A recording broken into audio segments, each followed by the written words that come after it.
Bonjour à tous, donc dans cette nouvelle vidéo, je vous propose de commencer à étudier les règles de la Haftara. La Haftara, donc, c'est ce fameux passage du prophète, du Navi, qui est lu après la lecture de la Torah, les Shabbatot, pendant le Shabbat matin, mais aussi les Chagim, les Yamim Tovim, et les Yamim Noraim, Rosh Hashanah et Kippour. Alors, ça arrive aussi qu'on la lise, cette Haftara, l'après-midi des jeûnes, notamment à Yom Kippour, et là, ça dépend des minhagim, des coutumes, parfois dans les jeûnes publics, effectivement, et on lit aussi la Haftara le matin de Tisha B'Av. Voilà. Donc pour les jeunes, mais surtout pour les Yamim Tovim et les fêtes. Alors d'où vient le mot Haftara? Qu'est-ce que ça veut dire le mot Haftara? Eh bien, le mot Haftara, ça vient du mot maftir, niftar, qui signifie départ, au revoir. Quand on quitte quelqu'un, dans le langage des Chachamim, on dit un niftar mechavero, celui qui dit au revoir à son ami, qui le quitte pour un certain temps. Donc la Haftara, c'est la conclusion, c'est l'au revoir de la lecture de la Torah. D'ailleurs, concernant le Seder du Pessah, le Seder du soir de Pessah, on dit En maftirin ahara Pessah afikomen. On ne prend pas de dessert, on ne conclut pas le Seder de Pessah par un afikomen qui signifierait un dessert. Donc on ne prend pas de dessert après le sacrifice pascal pour garder justement ce goût dans la bouche, de la même manière que nous, on ne prend pas de dessert après le dernier morceau de matzah appelé afikomen. Donc le maftir, c'est la conclusion de la lecture de la Torah. Alors, d'où vient cette habitude, d'où vient cette règle qui est rappelée dans la Mishnah de Megillah et dans la Gemara, de lire une partie de Navi après la séquence de Torah régulière du Shabbat matin. D'où vient cette institution donc des Chachamim? Alors d'après certains, l'origine de la Haftara remonte à la Khatima, à la conclusion du Tanakh. Ça veut dire que dès que les Sfarim des Nevi'im ont été canonisés par Ezra Sofer, eh bien, il a été institué de lire une partie de Navi tous les Shabbat matins après la lecture de la Torah. Donc, d'après Rabbeinu Tam, effectivement, cette Haftara ferait partie intégrante de la Takanat Ezra, de l'institution de Ezra, de lire régulièrement de lire à la Torah, 7 montées le Shabbat, lundi, jeudi et Shabbat après-midi, même si la lecture de Torah de Shabbat serait antérieure à Ezra Sofer, elle daterait depuis Moshe Rabbeinu, mais les réglementations précises de cette lecture reviennent à Ezra Sofer lors du retour du deuxième exil, et d'après Rabbeinu Tam, c'est à ce moment-là que la lecture de la Haftara a été instituée. Alors tout le monde n'est pas d'accord. D'après le Abu Dharam, Rabbi David Abu Dharam, un des derniers Rishonim d'Espagne, un élève du Tour, Ben Rabbeinu Asher, de Rabbeinu Yaakov Bar Rabbeinu Asher, l'auteur des Arba Aturim, Baal Aturim, le fameux Baal Aturim, donc son élève c'est Rabbi David Abu Dharam, eh bien la lecture de la Haftara serait plus tardive, elle daterait de l'époque des Hashmonaïm, de l'époque de Antiochos Épiphanes. Donc Antiochos Épiphanes, comme on le sait, c'était celui qui avait émis tant de décrets malveillants à l'égard de la population de Judée, des décrets tellement sévères, qu'il a suscité la révolte des fameux Hashmonaïm, la révolte qui a été à l'origine de la fête de la célébration donc de Hanouka. Donc Antiochos avait émis des décrets très sévères contre la pratique de la Torah, et notamment, selon Rabbi David Abu Dharam, il avait interdit la lecture hebdomadaire de la Torah le Shabbat. Et donc, il aurait interdit la Torah, parce que pour lui c'était un livre religieux, mais il ne s'est pas opposé à la lecture des Nevi'im. L'étude des Nevi'im était encore autorisée parce qu'il l'a considéré comme des ouvrages d'éthique et de morale universelle. Tout le monde pouvait lire le Navi, donc à cette époque-là, malgré les décrets de Antiochos. Donc, ce qui a été institué, c'est de lire 21 psukim, 21 versets dans le Navi, c'était un minimum pour une Haftara, 3 fois 7, puisque quand on lit à la Torah, on doit lire un minimum de 3 psukim, et donc on a lu 3 fois 7 psukim pour rappeler les 7 montées qui devaient se faire dans la paracha. Donc au lieu de lire 21 psukim minimum dans la Torah, ce qui est le minimum requis pour une lecture du Shabbat matin, puisqu'il faut que 7 montées et que chaque montée doit compter au minimum 3 psukim, eh bien, on a lu une Haftara, un passage de Navi, avec 21 psukim, dans un passage du Navi, un passage du prophète, qui rappelle la section de la Torah qui aurait dû être lue à ce moment-là. Donc voilà l'origine des Haftarot. Et d'ailleurs, dans le cycle d'Eretz Israël, on lisait toute la Torah non pas en un an comme nous le faisons aujourd'hui, parce que ça c'est le cycle babylonien, mais on lisait le cycle on terminait le cycle de la Torah en 3 ans. Et 3 ans, donc ça fait beaucoup plus de sujets, et ça permettait de couvrir la totalité du Navi dans les Haftarot. Donc il y a eu un temps en Eretz Israël où on terminait la lecture de la Torah en 3 ans, mais en 3 ans on finissait aussi la totalité du Navi. De nos jours, on termine la lecture de la Torah en 3 ans, c'est pas tout le Navi qui peut être lu dans les Haftarot de l'année, mais une petite partie, on va dire une minorité, une grande partie du Navi n'est pas lu le matin dans les Haftarot, ni de Shabbat, ni de fête, ni des Yamim Noraim, etc. Donc c'est pour cela que il faut passer du temps à l'étudier le Navi et pas compter uniquement sur l'étude de l'Haftara. Mais si on connaît déjà tout le Navi qu'il y a dans les Haftarot, c'est beaucoup, c'est déjà beaucoup. En tout cas, même une fois que le décret d'Antiochus a été annulé et qu'on a pu reprendre la lecture de la Torah, l'habitude de lire dans le Navi s'est maintenue et on a continué à lire donc la Haftara après la lecture régulière de la Torah. Alors le Tashbetz, Rav Shimshon ben Semach Douran, qui est un des auteurs, des Rishonim qui vivaient en Algérie, a l'air d'aller plutôt dans le sens de Rabbi David Aboudaram, puisqu'il dit que la Haftara serait plutôt une institution qui est là pour le kavod des Nevi'im et qui serait indépendante de la lecture de la Torah. On verra Be'ezrat Hashem peut-être à une autre occasion en quoi cela peut avoir des conséquences si la Haftara est intrinsèquement liée à la lecture de la Torah ou si elle est indépendante.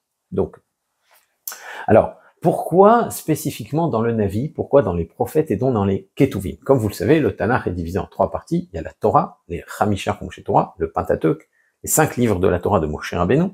Ensuite, on a les Nevi'im, Shmuel, Yeshaya, Yirmia, Yecheskel, les Tréhassar, les 12 petits Nevi'im, Chagai, Zecharia, Malachi, etc.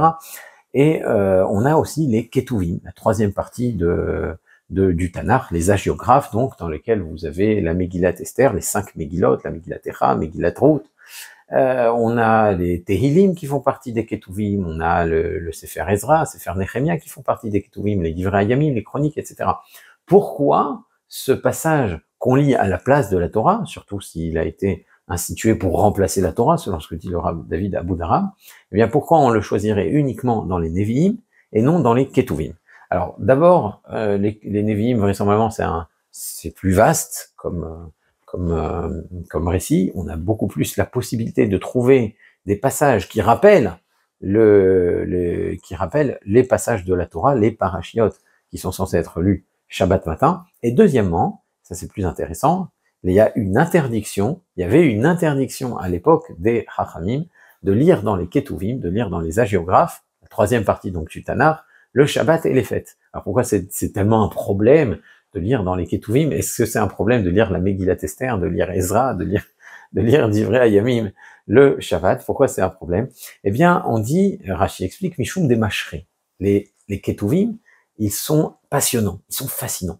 Donc on craignait, les Chachamim craignaient que si on lisait les Ketuvim pendant les Shabbatot et les Yamim Tovim, on se laisserait aller, on se laisserait captiver par ces récits, par ces passages de Daniel, les songes de Daniel, et on ne serait pas venu assister à la dracha, au cours, au pirka du Rav, du Chacham, du Chacham, donc le sage qui à l'époque des Amoraïm transmettait son cours de halacha le Shabbat.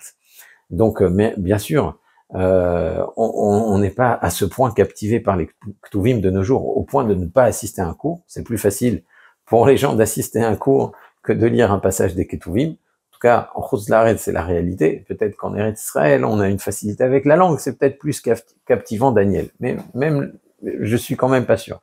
Donc, en tout cas, l'interdiction, bien sûr, de lire des Ketuvim ne s'applique plus aujourd'hui, mais elle a laissé quelques marques dans la halakha.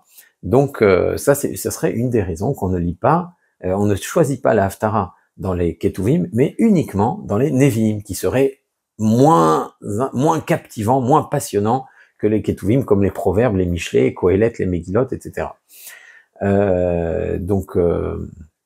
En tout cas, ça nous apprend aussi à quel point les Chachamim tenaient à l'étude de la Halacha en particulier, plus que l'étude des Proverbes, etc., malgré toute la sagesse et toutes les leçons de morale que les Ketuvim peuvent contenir. L'étude de la Halacha était quand même prioritaire, surtout pour des gens qui, en semaine, n'avaient pas autant la possibilité d'étudier. Donc voilà pourquoi, voilà d'où vient l'obligation de lire la Haftara après la lecture de la Torah, après la lecture de la Paracha.